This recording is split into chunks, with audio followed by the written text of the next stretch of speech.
October 5, 1892. Coffeyville, Kansas. A quiet prairie town awakens to what should have been an ordinary Wednesday morning. By noon, the streets would run red with blood, and the most audacious bank robbery in American history would end in catastrophic failure. This is the story of the Dalton gang's deadliest day, the day they tried to rob two banks at once, and paid the ultimate price. The Dalton brothers Bob, Grat, and Emmett were no strangers to infamy. Born into a large Missouri family, they initially walked on the right side of the law. Bob and Grat even served as deputy U.S.N. marshals in Indian Territory, the lawless expanse that would become Oklahoma. But the transition from lawmen to outlaws was swift and ruthless. By 1891, the Daltons had turned to train robbery, assembling a gang that terrorized the Southwest. They were ambitious, reckless, and driven by one consuming desire to outdo the legendary Jesse James gang.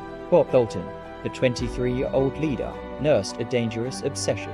Jesse James had become a folk hero by robbing banks. Bob wanted to eclipse that legend entirely, and he devised a plan so brazen, so foolishly ambitious, that it would guarantee him a place in history one way or another. He would rob the banks simultaneously in the same town. The target, Coffeyville, Kansas. Population 3,000. A town the Daltons knew intimately. They'd grown up just outside its borders. That familiarity would prove to be both their greatest advantage and their fatal flaw.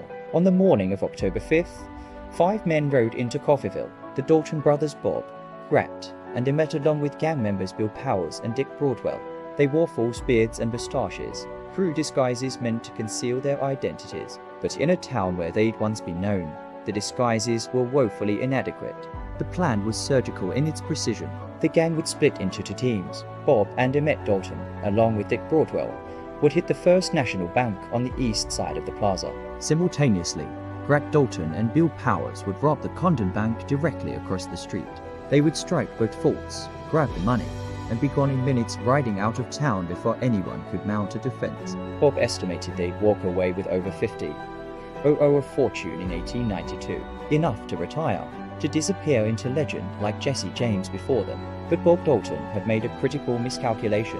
He'd underestimated the people of Coffeyville. The gang hitched their horses in an alley and split up, striding confidently toward their targets. Within moments, whispers rippled through the streets. "That's the Daltons. The Dalton gang is here." As Bob, Emmett, and Broadwell entered the First National Bank with drawn revolvers, the word spread like wildfire. Instead of cowering in fear, the citizens of Coffeyville armed themselves.